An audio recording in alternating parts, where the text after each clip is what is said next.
Rádio Uni. Saberes em diálogo.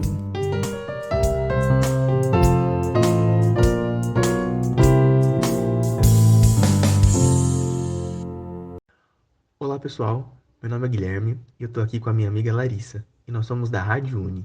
Lembrando que por ainda estarmos em tempos de pandemia, essa transmissão está sendo gravada respeitando o distanciamento social. Então, vamos para a nossa primeira entrevista, que foi com o professor e mestre César Jacinto, que nos falou um pouco sobre educação antirracista. Olá, gente. Hoje eu vou entrevistar o professor César Jacinto. E, professor, primeiramente, eu gostaria que o senhor pudesse se apresentar para os nossos ouvintes. Eu sou César Jacinto, sou filho da dona Neuza, né, que foi funcionária do Senac durante muitos anos, e sou filho do senhor Aramir, né, que foi comerciário durante mais de 40 anos. Ambos já fazem parte, voltaram para a massa de origem, né, te falando uma perspectiva mais africana, né, quando nós, africanos, que temos ligação com a nossa ancestralidade, a gente parte para outro mundo, a gente diz que voltou à massa de origem, né, de onde a gente veio. Sou formado em pedagogia pela UERGS, pós-graduado em educação e diversidade cultural pela Unipampa, Bagé, e mestrado e mestre em ensino também pela Unipampa Campus Bagé. E eu acho que o mais importante dentro de tudo isso, né, que também faz com que haja essa entrevista, é que eu sou militante do movimento social negro há cerca de 25 anos, né, e pesquisador da história e cultura brasileira, um apaixonado por essa temática, que faz muito parte da minha vida e está sempre comigo. Professor, eu não sei se o senhor já passou por isto ou já presenciou. Observando os espaços de sala de aula, vimos sempre os negros nos fundos da sala e distantes dos demais alunos e dos professores. Como o senhor avalia essa situação? E como uma pedagogia antirracismo pode intervir nessas situações e como construir uma educação antirracista? Na realidade, nós sempre somos, né, uma minoria, dependendo dos espaços que nós negros estamos ocupando, né, porque à medida que nós vamos avançando nos espaços educacionais, a quantidade de alunos negros, de alunas negras, ela reduz, diminui. Apesar das ações afirmativas, apesar da ascensão de várias alunas negras e alunos negros nos últimos anos, principalmente nas universidades. Mas a gente nota que é todo um complexo, né, é toda uma forma, né, uma estrutura racista, né, e isso a gente chama de racismo estrutural, o que faz, né, com que isso aconteça. Então, alunos negros têm uma maior baixa estima, né, do que alunos brancos, né, geralmente não estão também entre os preferidos dos professores, né, para ter aquela atenção que todo aluno precisa ter, principalmente ali nos primeiros anos, nos anos iniciais. Então, tudo isso faz que vai se construindo, né, uma espécie de exclusão, né, uma exclusão a partir dessas relações de poder na escola. Né? Então, tudo isso faz com que este aluno se sinta excluído, não se sinta incluído no processo educacional, e se não há uma intervenção do professor, né, da professora, tentando entender por que aquele aluno está ocupando determinado espaço, isso vai se proliferando, né, e vai muitas vezes até sendo acentuado. É o aluno que não vai participar da aula, que vai ter vergonha, vai ser tímido, não vai querer participar da aula, vai ser introvertido, né, e isso vai afetar também o seu desempenho, né, educacional. Aí a gente vai ouvir aquelas famosas frases: os alunos negros realmente eles não gostam de estudar, e quando na verdade é todo um complexo, né, racista que está inserido nessa instituição chamada escola, né? Que na realidade a escola ela reproduz o que está presente na sua comunidade, né? E aí nós temos, por exemplo, um filósofo ligado à educação francesa, o Philippe Renaud, né? Que ele diz que não se pode esperar uma escola diferente da comunidade na qual ela está inserida. Se essa comunidade ela é violenta, a escola vai ser violenta, né? As relações que se estabelecem na escola, ela vai ser violenta. Então, isso é muito importante. Então, essa criança negra, ela precisa ter uma atenção, ela precisa ser inserida nesse processo. E aí vem a intervenção do professor, né? Professor que percebe tantas coisas na sala de aula, né? Talvez algumas coisas também muito subjetivas, como o aluno que tem dificuldade de audição, o aluno que tem dificuldade na visão, e como é que ele não pode perceber também essa questão dessa criança que sofreu racismo, que está introvertido em função da sua cor da pele. Tá? Então, isso também é função do professor e é uma intervenção antirracista. Aí, como é que o professor faz a sua intervenção? O professor vai fazer a sua intervenção pedagógica, trazendo elementos sociais e culturais da população negra que façam que essa autoestima possa ser elevada desse aluno, né? Trazer referências. E hoje, Arthur, nós temos referências que a minha geração não teve, Arthur. Hoje eu ligo a televisão, eu tenho visto vários apresentadores negros, atores negros não apenas ocupando o espaço de empregados domésticos, de jardineiros ou de motorista, o que a minha geração não teve. Né? Hoje tem livros didáticos, o MEC nos últimos anos produziu uma série de livros didáticos, né, que está presente a população negra de forma positiva.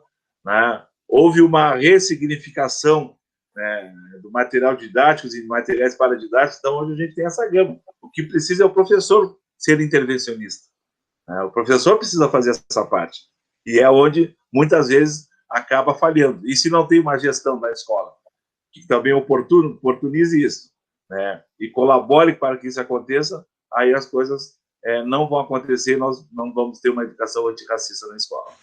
Professor, em relação ao preparo de atividades ou conteúdos, nós percebemos que há muitos professores que sabem ou não querem ensinar a história e a cultura afro-brasileira.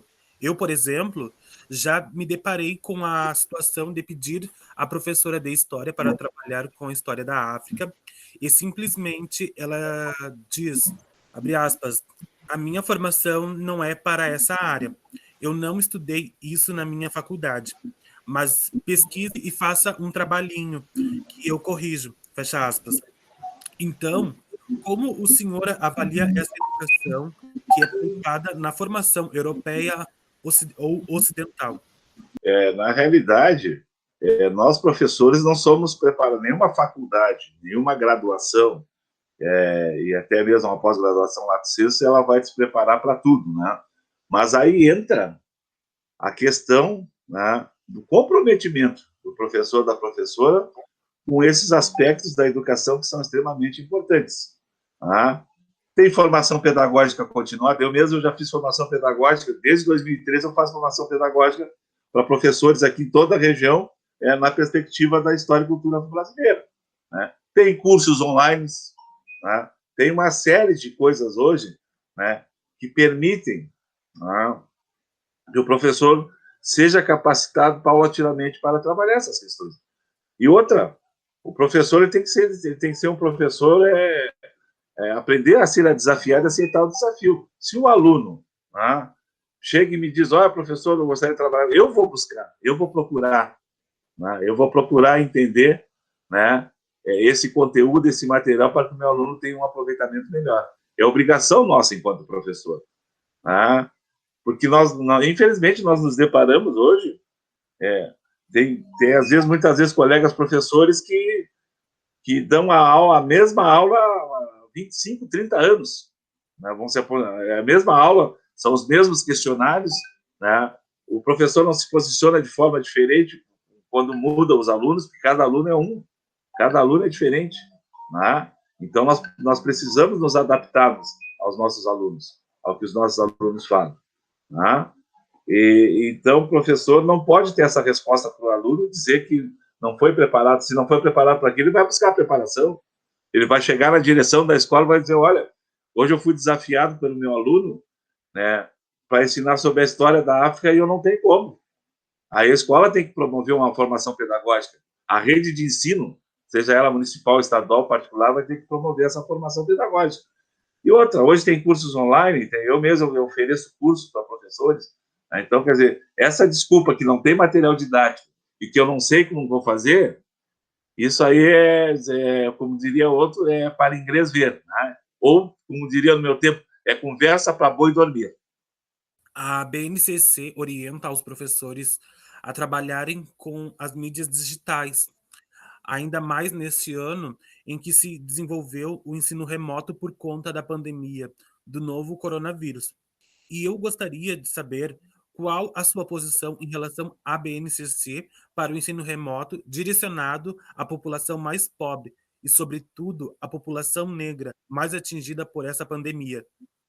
A BNCC, né, que é a Base Nacional Comum Curricular, né, ela, em alguns aspectos, houve uma construção, né, digamos, mais coletiva, mas, no geral, a BNCC, a gente sabe que ela teve algumas imposições, tanto é que gerou, inclusive, saída de secretários do MEC, de pessoas, de intelectuais que estavam organizando a BNCC durante a BNCC. Ela peca pelo fato de, muitas vezes, ela não reconhecer as questões regionais, né? De ter um espaço dedicado mais às nossas questões regionais, né? Porque cada estado, cada região, às vezes micro-região, ela tem a sua realidade. E isso, às vezes, uma Base Nacional Comum Curricular, ela acaba falhando, né? Eu tenho um exemplo, por exemplo, do estado do Rio Grande do Sul, que eles retiraram dos estudos híbridos, agora, nesse período de pandemia, os temas transversais. Não está presente. E foi um grande erro, né? Uma grande afronta aos avanços que nós tivemos nos últimos anos. Aí vai depender muito de quê? Vai depender do professor subverter essa ordem, né? Eu digo, o professor tem uma importância, o professor mesmo com a BNCC, o professor que está baseado na Lei de Diretrizes Básicas da Educação, em todas as legislações educacionais, Plano Nacional de Educação, mas ele tem o direito de cátedra dele, né? Pelo menos na sala de aula dele, ele é o dono da sala de aula. Ou melhor, não é o dono, juntamente com os alunos, né? Você faz os combinados necessários e possíveis e tu transforma a aula, né? Quer dizer, eu sou um professor mesmo que eu mudo meu planejamento à medida que surge uma situação na minha sala de aula, né? Isso o professor tem que estar preparado, né?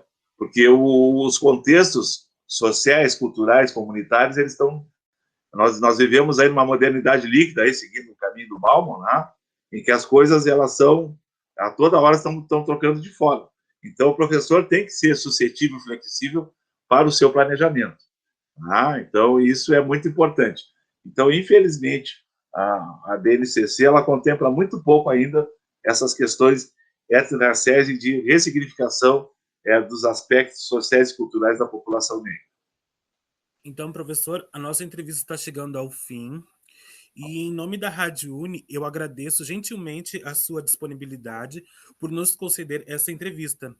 Então, eu gostaria que o senhor fizesse as suas considerações finais a respeito da educação futura, sim, para que nós possamos enfrentar toda essa situação para 2021. Nós temos algumas questões problemáticas hoje, ao meu ver, a fazer uma análise ampla da educação. Primeiro, que foi o avanço, né, nos espaços de poder de grupos conservadores, né, que não dialogam, né, com essas questões transversais e nem mesmo reconhecem questões como o racismo, como a homofobia existentes no nosso país. Já vistos declarações cotidianas na nossa imprensa, inclusive na nossa imprensa hegemônica, né?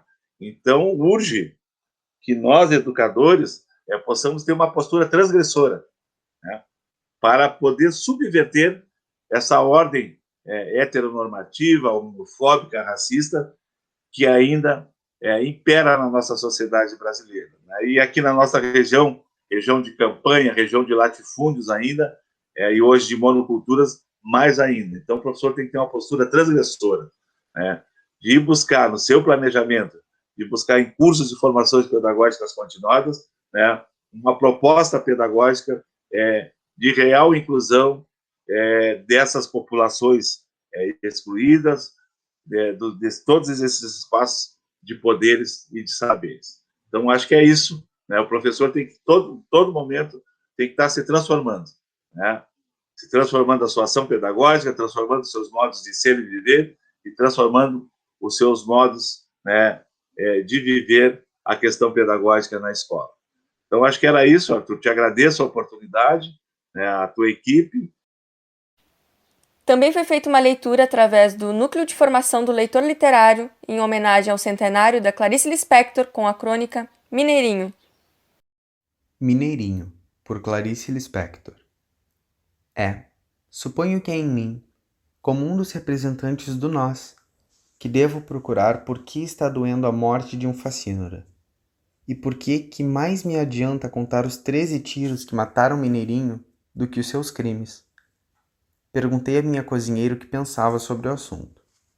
Vi no seu rosto a pequena convulsão de um conflito, o mal-estar de não entender o que se sente, o de precisar trair sensações contraditórias por não saber como harmonizá-las. Fatos irredutíveis, mas revolta irredutível também. A violenta compaixão da revolta. Sentir-se dividido na própria perplexidade diante de não poder esquecer que Mineirinho era perigoso e já matara demais. E, no entanto, nós o queríamos vivo. A cozinheira se fechou um pouco, vendo-me talvez como a justiça que se vinga. Com alguma raiva de mim, que estava mexendo na sua alma, respondeu fria. O que eu sinto não serve para se dizer. Quem não sabe que Mineirinho era criminoso? Mas tenho certeza de que ele se salvou e já entrou no céu. Respondi-lhe que mais do que muita gente que não matou. Por quê? No entanto, a primeira lei, a que protege o corpo e a vida insubstituíveis, é a de que não matarás. Ela é a minha maior garantia.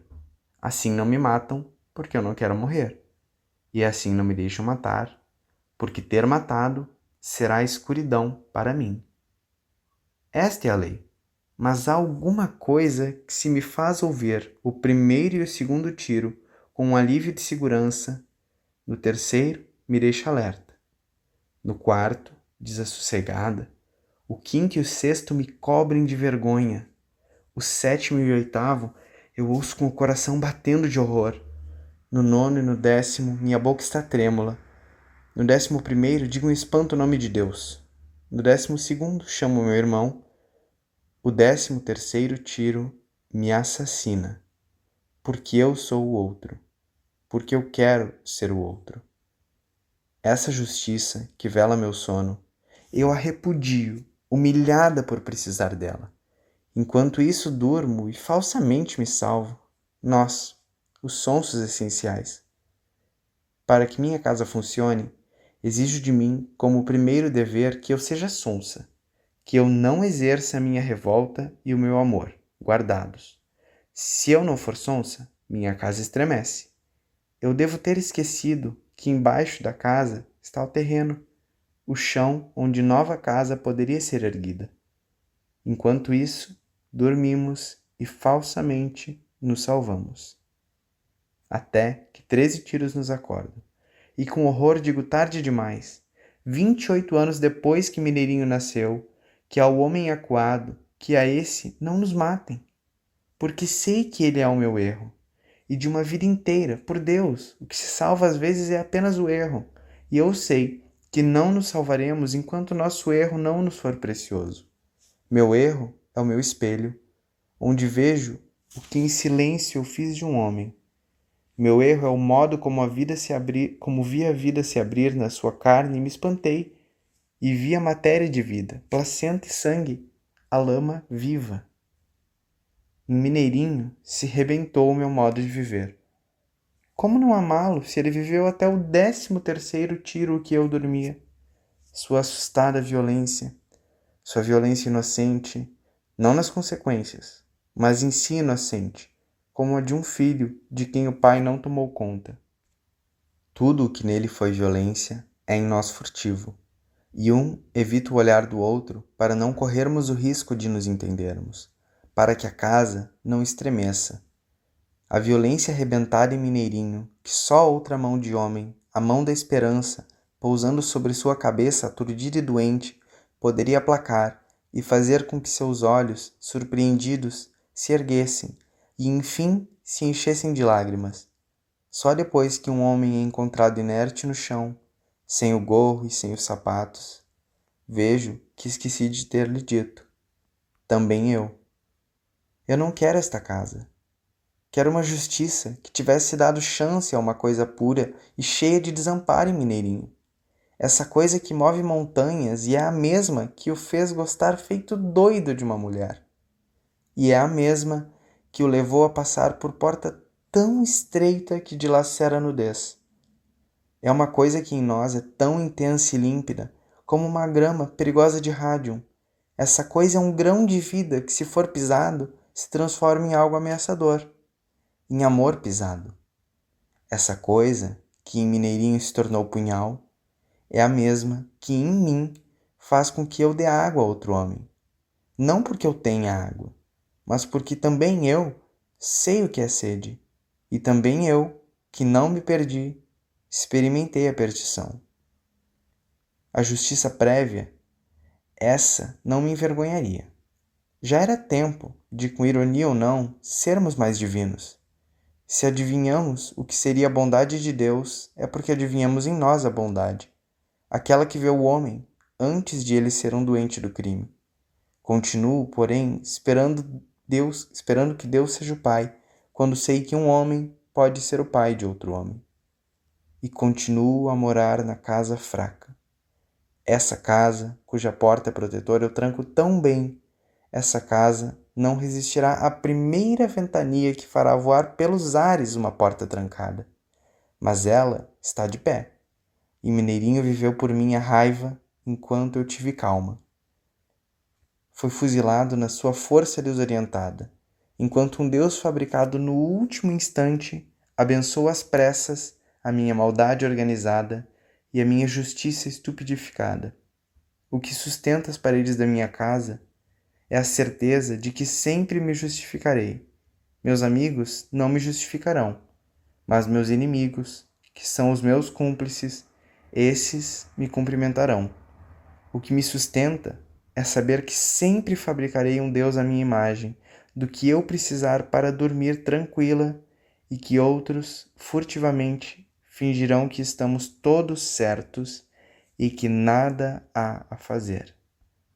Tudo isso, sim, pois somos os sons essenciais, baluartes de alguma coisa, e, sobretudo, procurar não entender, porque quem entende desorganiza.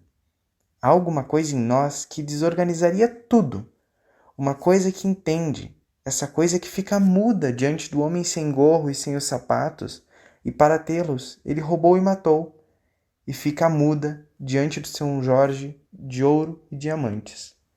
Essa, alguma coisa muito séria em mim, fica ainda mais séria diante do homem metralhado. Essa alguma coisa é o assassino em mim? Não, é desespero em nós, feito doidos. Nós o conhecemos, a esse homem morto, onde a grama de rádium se incendiara, mas só feito doidos, e não como sonsos, o conhecemos. É como doido que entro pela vida que tantas vezes não tem porta, e como doido compreendo que é perigoso compreender. E só como doido é que sinto o amor profundo, aquele que se confirma quando vejo que o rádium se irradiará de qualquer modo, se não for pela confiança, pela esperança e pelo amor. Então, miseravelmente, pela doente coragem da destruição. Se eu não fosse doido, eu seria 800 policiais com 800 metralhadoras. E esta seria a minha honorabilidade. Até que viesse uma justiça um pouco mais doida. Uma que levasse em conta que todos temos que falar por um homem que se desesperou, porque neste a fala humana já falhou. Ele já é tão mudo que só o bruto grito desarticulado serve de sinalização. Uma justiça prévia que se lembrasse de que nossa grande luta é a do medo, e que um homem que mata muito é porque teve muito medo.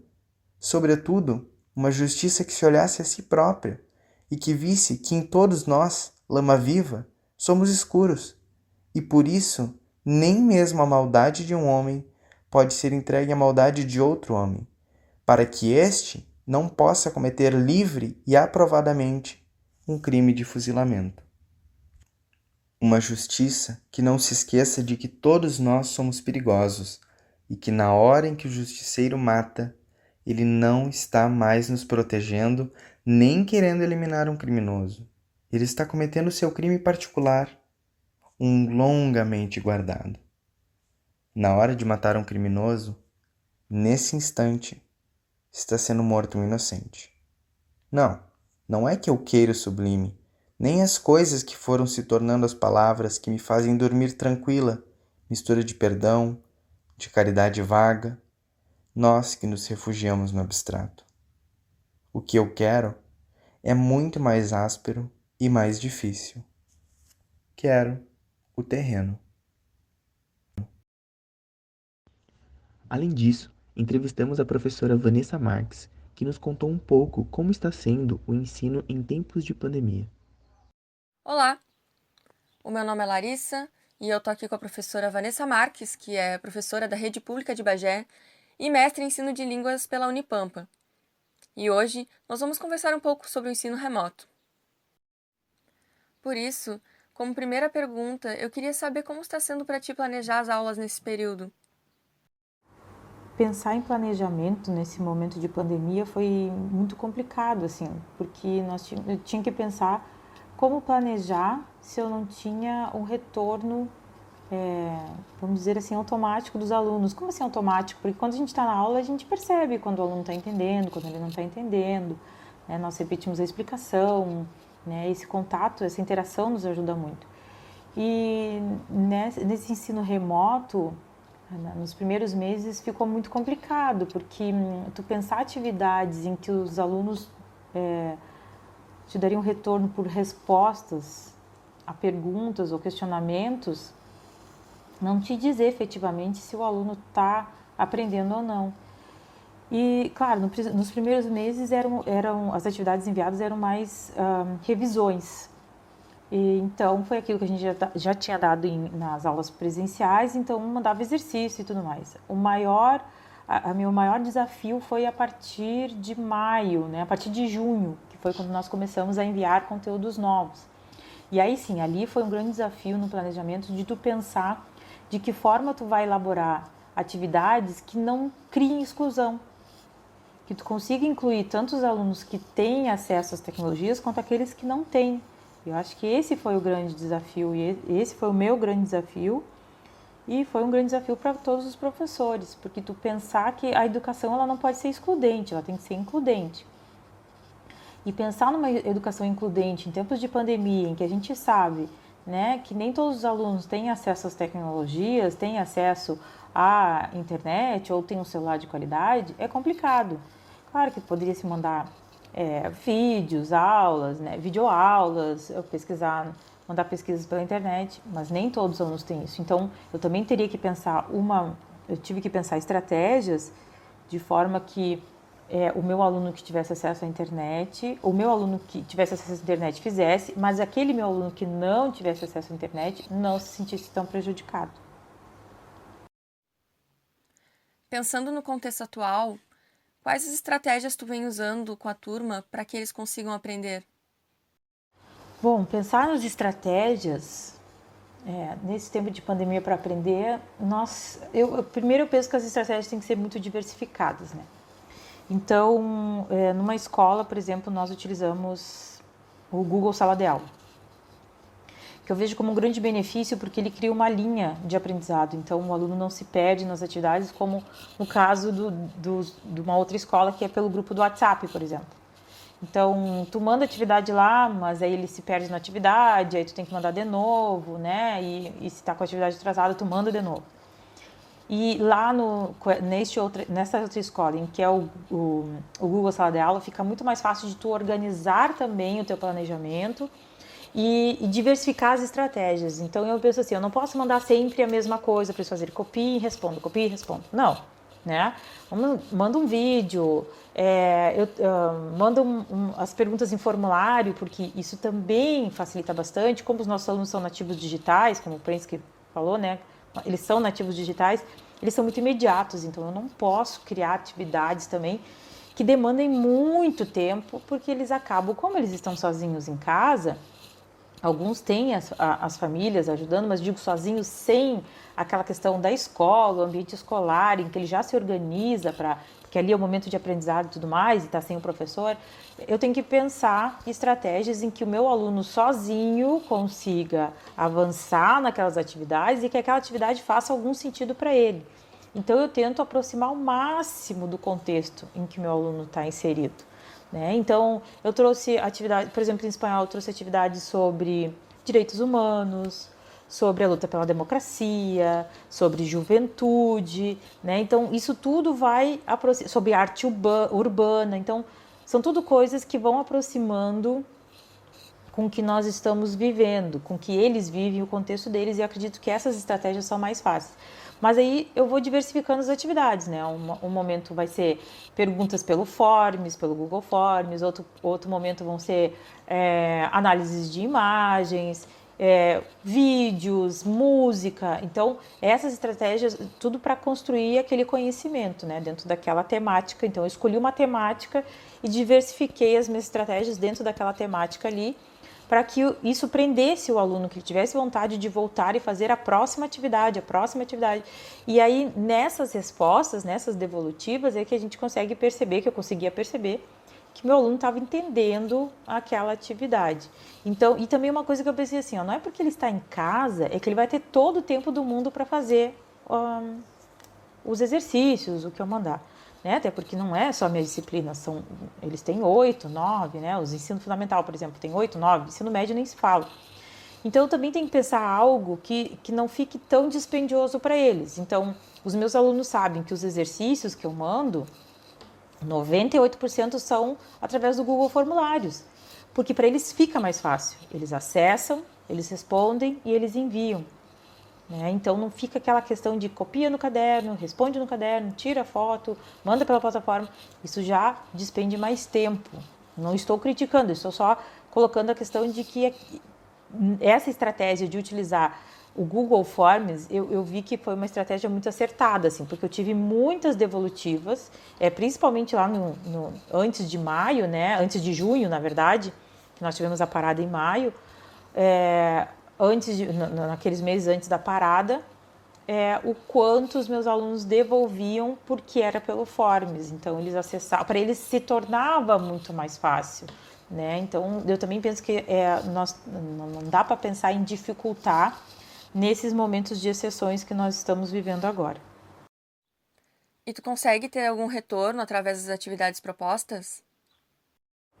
Em relação às devolutivas, como a gente tinha, eu começo a dar risada porque eu acho muito engraçado, que a gente tinha a ilusão do que nós iríamos ficar pouco tempo fora da sala de aula e iríamos voltar. Né? Então, no início do ano, a gente mandava as atividades, né? E as minhas atividades pelo Forms, os alunos, claro, me devolviam. Só que daí a gente começou a buscar as atividades a partir da parada, que nem disse, que nós tivemos em maio. Em junho, daí a gente começou a incentivar os alunos a darem essas devolutivas. E aí, o que aconteceu?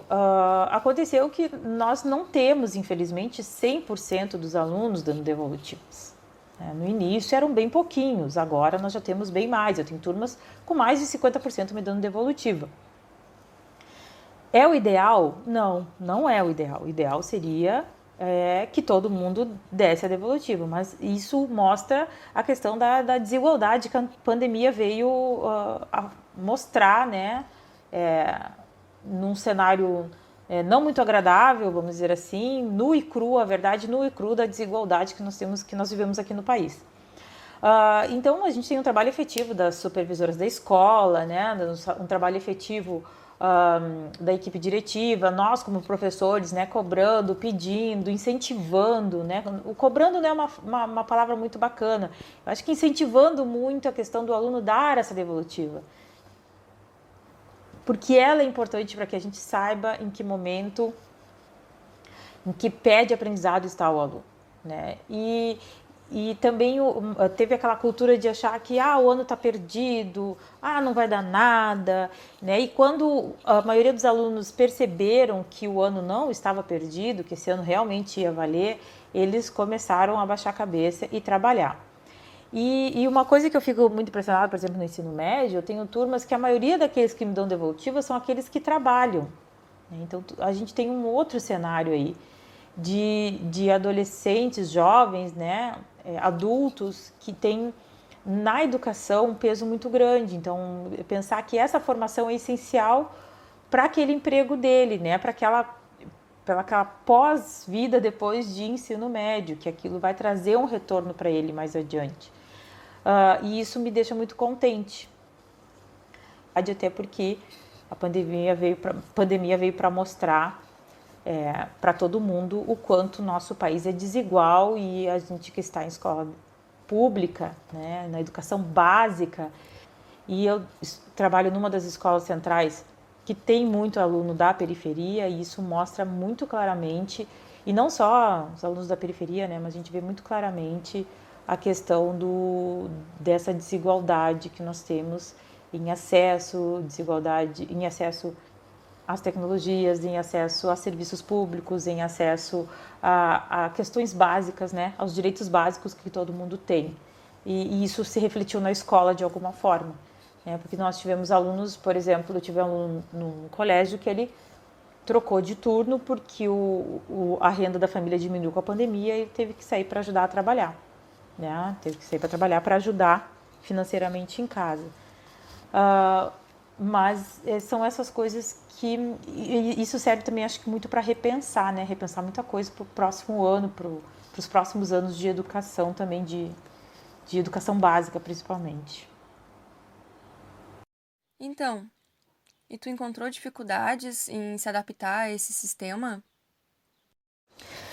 Encontrar dificuldade para me adaptar a esse sistema eu não encontrei. Até porque eu sempre utilizei as tecnologias na minha prática docente, né? Eu sempre utilizei as tecnologias porque eu pesquiso sobre elas, educação e tecnologia, né? Desde 2013 na minha graduação, depois eu fiz a pós-graduação também pensando nesse contexto, e minha pesquisa de mestrado também foi dentro dessa perspectiva. E eu sempre pensei em educação e tecnologia porque eu tenho uma formação técnica, eu sou técnica em informática no ensino médio, então meu ensino médio é técnico em informática. Então, depois quando eu comecei a fazer a graduação, eu comecei a trabalhar e tudo mais, e eu dei muito tempo aula de informática, né? Depois que eu fui dar aula, nas escolas de educação básica, e aí lá eu percebi que as tecnologias, elas estavam presentes na escola, mas elas não eram utilizadas, e a gente tinha um movimento muito grande de negação por parte de muitos colegas, né? E essa pandemia, ela veio, eu acredito que veio muito para isso, assim, para mostrar também que sempre a gente tem que pensar, por mais que é uma pandemia, né, mas algum aprendizado a gente teve que ter. E não quer dizer que eu sabia tudo, óbvio, aprendi horrores nessa pandemia, aprendi a usar o Google Sala de Aula, aprendi a usar o Slido, por exemplo, retomei a utilização do Prezi, que eu gosto muito, né? Então, as tecnologias sempre tiveram presentes na minha sala de aula, mas agora com essa pandemia eu pude usá-las bastante. E eu penso que essa pandemia, ela veio assim para nos mostrar, né, mostrar para nós professores o quanto a tecnologia nos auxilia no nosso trabalho de alguma forma, e também o quanto ela vai nos auxiliar depois, quando nós sairmos desse ensino remoto. Porque eu vejo que este movimento de ensino híbrido que está se desenhando, ele não vai embora tão cedo, eu acho que ele veio para ficar. E os professores vão ter que pensar desta forma também, né?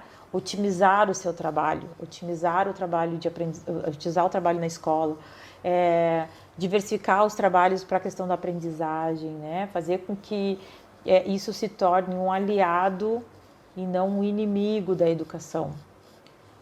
Então eu penso desta forma, assim, que nós professores, nós temos que mudar radicalmente o nosso pensamento em relação à negação da tecnologia. A gente não pode mais negá-la, nós temos que incluí-la, né?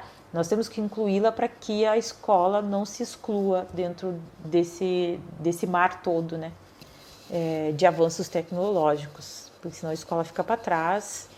E não que eu digo que a escola é substituível, porque eu acredito, essa pandemia veio para mostrar isso também, né?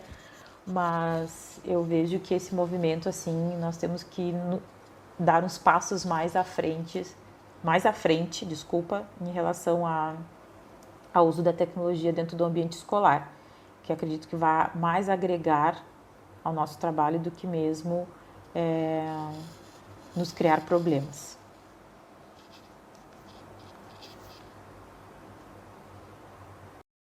Quando estamos em sala de aula, a gente consegue acompanhar e se atentar mais às dificuldades dos alunos. Por isso, eu queria saber de ti se, através do ensino remoto, tu consegue perceber essas dificuldades deles por meio das atividades. Perceber a dificuldade, claro, não foi de todo mundo, né? Porque a gente, como eu já tinha falado, a gente não tem retorno 100% dos alunos. Mas em algumas situações eu consegui perceber, sim, a dificuldade em realizar a atividade, em entender as instruções das atividades, uma dificuldade em relação à temática que a gente estava trabalhando. Isso tudo deu para perceber em alguns momentos, né? Em alguns momentos. Teve outros momentos, por exemplo, na aula, na escola, em que as atividades são enviadas pelo grupo do WhatsApp e acontecia por vezes de alunos me mandarem mensagem perguntando como é que se realizava aquela atividade que não tinha entendido. Daí eu mandava um áudio explicando tudo direitinho. Ah, ok, professor, agora entendi o que é para fazer. Então foi um canal criado de comunicação para que pudesse sanar essa dúvida. Mas, como eu digo assim, não é 100%, não é um número ideal, né? Seria bom se acontecesse isso todas as vezes, com todo mundo. A gente não tem a devolutiva de todos. E isso é uma questão que me preocupa, assim, bastante. Mas tem aquelas outras dificuldades que são mais sutis, que a gente percebe durante a sala de aula, quando o aluno está demorando mais tempo para fazer a atividade. Tu chega lá, conversa, e explica de novo. Essas a gente não consegue detectar, né? Porque daí a atividade já vem pronta e a partir dela é que a gente tem que dar o feedback para os alunos. A gente sabe que nesse período tem uma galera iniciando estágio e que também está tendo que se adaptar a toda essa situação. Então, para finalizar, eu queria saber quais as dicas tu poderia dar para esse pessoal. Quando dicas, quando vem essa palavra dicas, eu me lembro muito do professor Moacir, aí da Unipampa, que ele dizia para nós que ele não nos dava conselhos, porque conselho ninguém segue, e ele nos dava dicas, né? Então, isso eu agreguei muito a minha pessoa, assim, né? Então, eu sempre também dou dicas para todo mundo. Então, pensar em dicas para os meus novos colegas, né? O pessoal que está quase se formando, ou que está na graduação e está começando, eu penso muito que a gente tem que ver o aluno no completo, né? E isso não sou eu que digo, Paulo Freire já dizia, né, que nós temos que levar em consideração o contexto do nosso aluno, e isso é muito importante, porque ele traz uma bagagem, ele traz as suas vivências, e a gente tem que aproximar o ensino o máximo do contexto em que ele está inserido para isso fazer sentido, né, para isso fazer sentido para ele. Então, que é o conceito que o Ausubel talhou lá na década de 70, né? Que é a aprendizagem significativa. A aprendizagem tem que fazer algum significado. Então, de que forma a gente pode fazer esse significado? Aproximando do contexto em que o meu aluno está inserido. Então, pensar desta forma, né? Pensar no aluno como um ser em construção e não mais um número dentro da minha chamada. E esse movimento eu percebi numa escola ano passado, em que eu chegava e disse assim, como é que é teu nome? Número 5. E eu disse, não, aí eu até brinquei, não, querido, eu trabalho com nomes. E aí comecei a rir, o aluno também. Então, para perceber como ele estava internalizado, o fato deles se verem somente como um número. E o aluno não pode se ver como número, nós não podemos vê-lo somente como número. Nós temos que ver como uma pessoa que está ali para aprender, para construir seu conhecimento, para transformar a sua vida através da educação. Então, eu vejo que é uma responsabilidade muito grande. E a gente tem que pensar dessa forma. Também eu sempre digo para o meu aluno, eu sempre faço acordos, né? Sempre tenho muito acordo com o meu aluno, com as turmas. Então, eu começo o ano já fazendo vários acordos para ver se eles... mostrar como é que eu gosto da minha aula, como é que ela vai andar e tudo mais. E sempre cumprir com esses acordos, né? E isso é a questão de educar pelo exemplo. Então, essa é outra dica que eu dou, assim. E outra questão que eu penso muito, assim, é de nós como professores, assim, a gente ter mais empatia pelo nosso aluno. Porque como nós, eles também têm vários problemas. E os alunos, nessa idade, assim, de 13, 12, 13, 14, 15, 16 anos,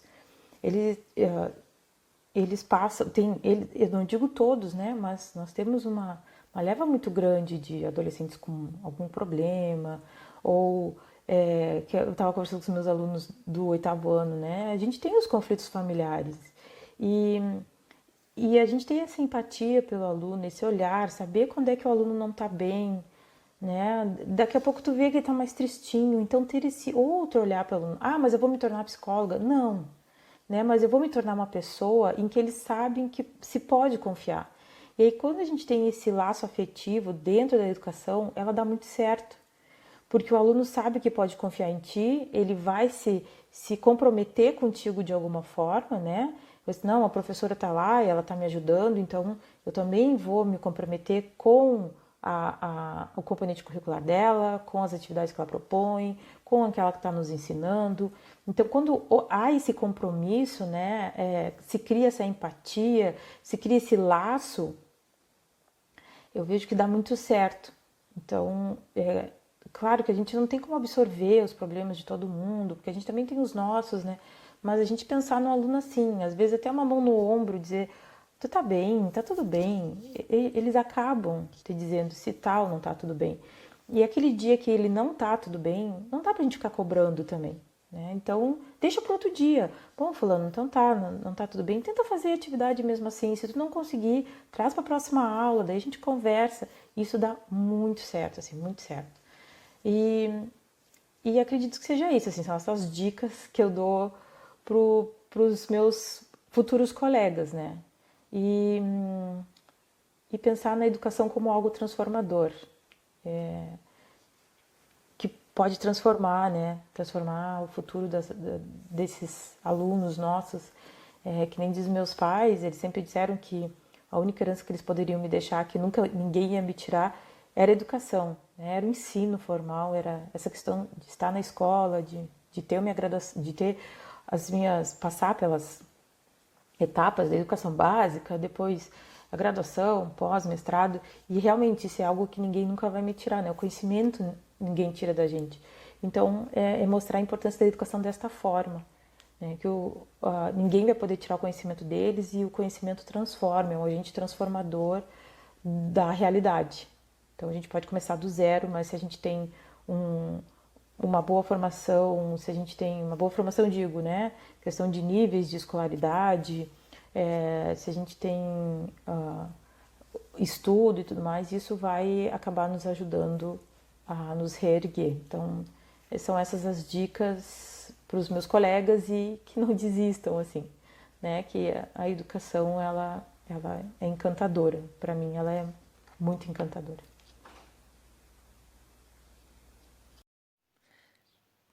Bom, então a gente fica por aqui. Eu agradeço por tu ter nos concedido essa entrevista e por ter nos dado a oportunidade de ter essa troca que é tão valiosa, tanto para nós da rádio, que também somos alunos do curso de letras, quanto para quem está nos ouvindo agora.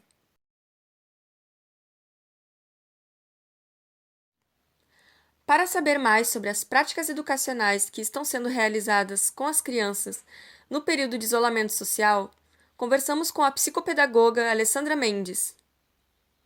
Olá, meu nome é Luciana e a entrevista será realizada com a psicopedagoga com formação também em neuropsicologia, Alessandra Mendes. Olá, me chamo Alessandra Mendes, sou neuropsicopedagoga, psicomotricista clínica e especializanda em análise do comportamento ABA.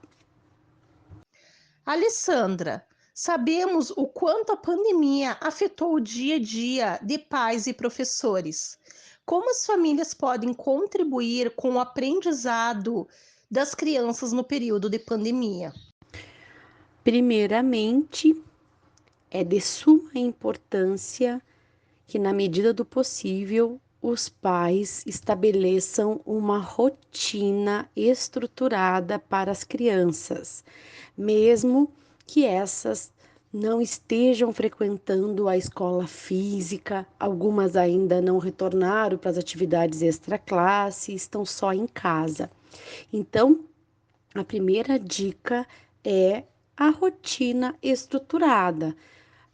Fazer com as crianças o roteirinho de como será seu dia, o horário de realizar as atividades, o horário do brincar, do descansar, de fazer as refeições. Então, é importante ter uma rotina estruturada, que assim vai ajudar e muito no aprendizado das crianças. Quais os impactos que a pandemia trouxe no desenvolvimento infantil? Bem, observou-se um agravante no lado emocional das crianças, pois eles foram repentinamente retirados daquela rotina escolar, de extraclasse, de visita aos amiguinhos, de brincar numa praça, de aniversários com ambiente coletivo. Então, o primeiro impacto foi essa questão emocional deles, para saber gerenciar o porquê que tudo isso estava acontecendo, está ainda acontecendo. E, consequentemente, isso impacta também a questão cognitiva da criança, pois ela é um ser social e precisa dos seus pares para auxiliar no seu desenvolvimento. A questão da imitação, a questão da observação. Então, de repente, isso tudo foi retirado dela. E para a criança, apesar de eles saberem sobre o Covid-19, eles te explicam, mas ainda é muito abstrato e vem os questionamentos. Por que que eu não posso sair? Por que que eu não posso fazer minha festinha de aniversário, convidando meus colegas? Então, essa pandemia, esse isolamento, teve impactos bem significativos em todos os âmbitos do desenvolvimento infantil, sendo eles o cognitivo, afetivo, social e motor. E para finalizar, o que os pais podem fazer em casa durante esse período de isolamento social para desenvolver seus filhos Eu sugiro, intelectualmente? depois de estruturar essa rotina, que é importante essa questão organizacional para a criança se desenvolver, o outro passo é estimular a criança com tarefas, com jogos educativos que possam proporcionar novas conexões sinápticas deles, ou seja, jogos de tabuleiro, quebra-cabeça, jogos de encaixe, atividades com a família na medida do possível. Essas atividades são extremamente importantes para complementar o desenvolvimento infantil. Recorte, colagem, isso tudo é extremamente importante para a pirâmide do aprendizado. A pintura, estimular com leitura, enfim, de preferência diminuir o tempo nas telas dos eletrônicos e agregar e acrescentar estas outras atividades que são significativamente importantes para o desenvolvimento infantil. Alessandra Mendes, muito obrigada pela entrevista concedida, que trouxe informações importantes para pais e professores sobre o desenvolvimento intelectual das crianças. E para finalizar, entrevistamos o rapper Diego Camargo, que nos contou como está sendo o seu trabalho como músico em meio ao isolamento social.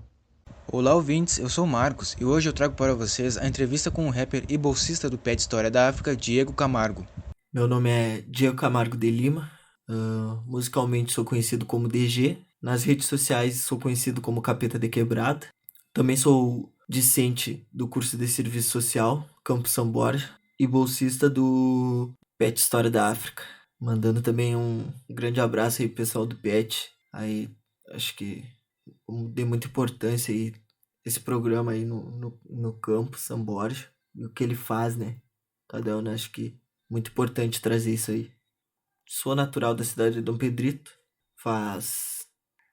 Vai fazer 3 anos que faço música e também que sou estudante de graduação. E acho que é isso, pessoal.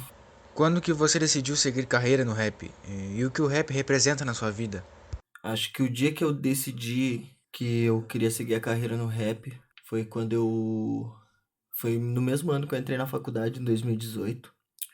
Foi um ano de muitas mudanças pra mim, né?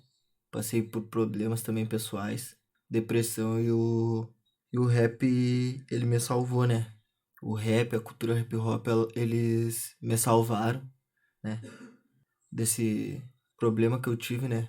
Talvez que passou aí pela minha vida. E aí, a partir de 2018, vim pra faculdade e eu decidi escrever uma música chamada Coragem, que acho que representa todo o ciclo que eu iniciei, né? Vindo pra São Borja e entrando na faculdade, que eu tive que ter muita coragem, né? De vir sozinho, só com as malas, sem lugar pra morar e pá. E aí eu vim pro São Borja e escrevi o som. Aí eu decidi escrever esse som pra, tipo, expressar o que eu tava sentindo, que era o momento que eu senti que eu tava tendo muita coragem, sabe, na vida. Aí foi quando eu decidi iniciar a carreira no rap. Depois eu comecei a tentar me profissionalizar, né? E tentando, acho que ainda tô no processo de profissionalização. E ainda sigo nessa carreira, né? Jamais parar, não penso parar. Acho que ela me traz muita motivação na vida. Me traz também muita coragem, né? Como meu primeiro som já diz, coragem. E também eu posso me expressar através dela, né? Posso tirar coisas que estão assim presas no peito e expressar ela nas letras, né? Acho que o rap, né? O rap, o que ele representa na minha vida é. Acho que ele me representa, né? Também. Acho que eu posso dizer isso. Eu não só expresso ele como ele me representa. Quando eu falo Diego já morreu, agora eu vivo o outro lado, que é o DG, né? Então, o que o Diego vê, o DG expressa. E o que o DG expressa, o rap, né, traz de volta pro Diego. Escutando minhas músicas e pá, eu vejo que o rap, olha, ele, se não for a estrutura central da minha vida, é uma delas, né? Juntamente com a família e outros valores que vêm de princípio. Quais são as suas inspirações que o fazem seguir adiante na música? Minhas inspirações, acho que, primeiramente, minha inspiração central é minha coroa, minha mãe. Acho que ela me dá esse alicerce pra mim seguir na luta dos meus sonhos, seguir almejando, né, o que eu quero na minha caminhada. Acho que, primeiramente, é ela, né? Segundo, acho que minha quebrada, né? Que acho que a minha quebrada é o que me dá base nas linhas e tudo que eu vejo. Acho que a minha quebrada, as pessoas que vivem nela, acho que também fazem parte dessa base aí que me dão mais inspiração, né, para fazer música. E acho que as pessoas que andam à minha volta comigo, meus amigos, meus irmãos, minha família em geral, tá ligado? Acho que elas me inspiram muito também por minha família por vir muitos anos de batalha, eu acho, né? Tá sempre batalhando tá ligado? Pra ter o que eles têm hoje, que eles passaram como uh, uma família, como pessoas negras também, né? Que eles tiveram de resistência até chegar onde eles estão. Acho que eles me inspiram bastante através disso. Trazendo pra música, eu tenho o John como inspiração, né? Acho que foi o som dele que me trouxe aos pés, assim, no chão.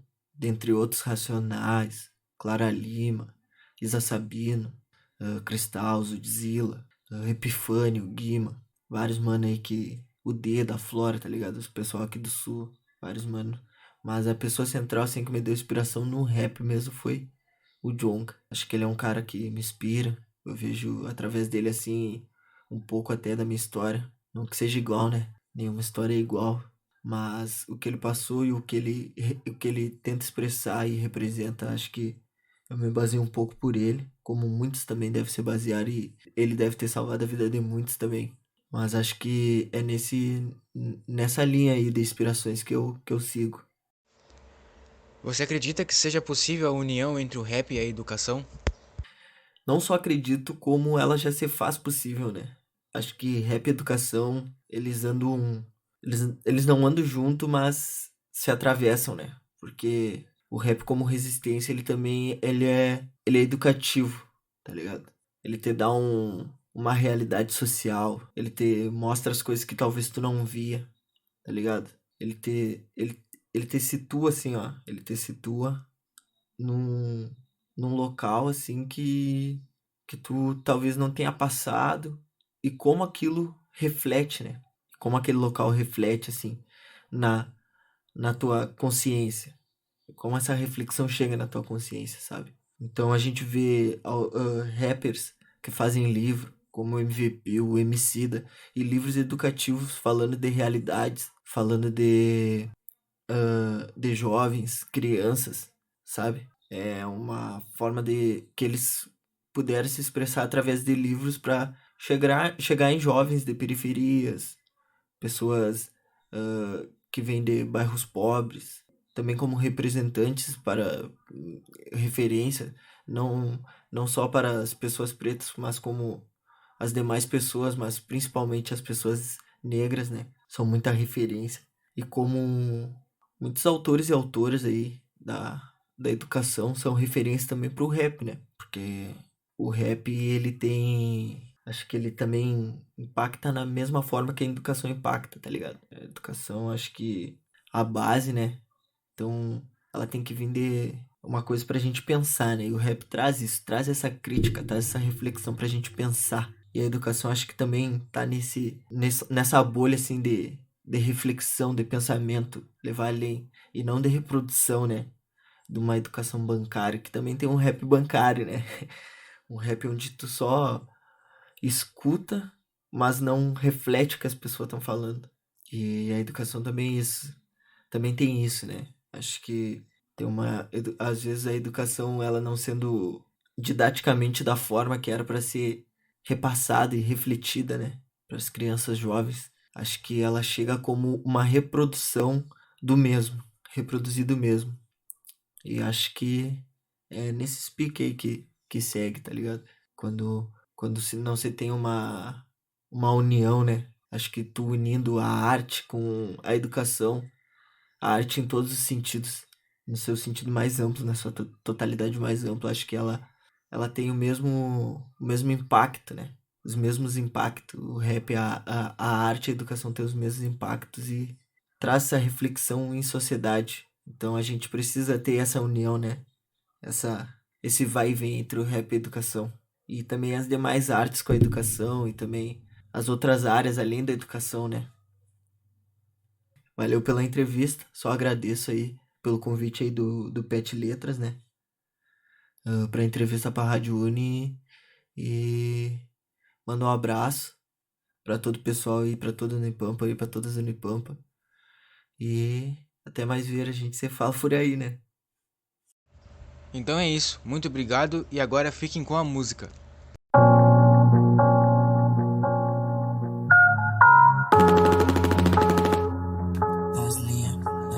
Nas linhas que escrevo, saudade que bate, viu? Sangue bom na quebrada, suaves, menor segue firme, cuidando das esquinas. Playboy que encosta, que é branca da fina. Virou no rolê, vê se não se envolve. Pra ser o mais brabo, eles querem ter porte. E a porta se fecha pra mais um dos nossos que busca estudar, mas não tem um suporte. Vivendo uma guerra, dia após dia. Saber se o dinheiro vai cobrir comida, saber se não vai ser expulso da firma, saber se amanhã vai tá pronto pro dia ou vai tá perdido na bala esquecida. Qual é o destino, qual é a saída? Se a vida é um sopro, eu sou ventania. Visão ampliada pra ser que filmar. Não paro na guerra, tiro pro alto. Moscou é queda, não mosco, se não é queda, tiro pro alto. Agora é guerra, o que nós quer faz todo dia, saindo de uma guerra buscando buscando ter uma vida pelo bem na minha família, emancipar minha quebrada, rebelião, senhor de engenho. Isso aqui tu não esperava, estatística, eu já tava morto. Em 23 minutos morro em preto, isso aí é que dá nojo. Me disse isso aí te dá gosto. Conceito de quebrada, salva a vida e atirar pra não ser morto. Minha reza é não passar nada, do medo vem coragem, por isso que eu sou capeta de quebrada. Tua reza é ser mais quebrada, mas não tem a visão, então puxa pra talaia. Na televisão, ilusão e mentira. Minha arma é Paulo Freire e já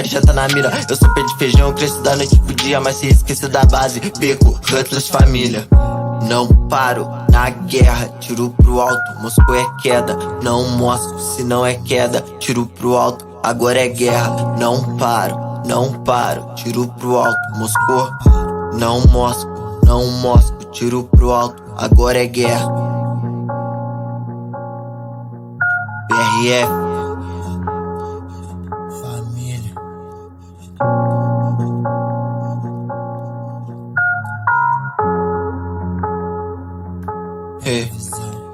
Nossa vida segue em frente, é matar ou é morrer. Enquanto irmão tiver na arma, tem missão pra resolver. Eles falam, parece que é simples, tem tudo do melhor, por isso falo que é isso. Vou cantar e fazer guerra pra tirar irmão do crime. Fecha os olhos e abre o peito negro, nosso sol tá por vir.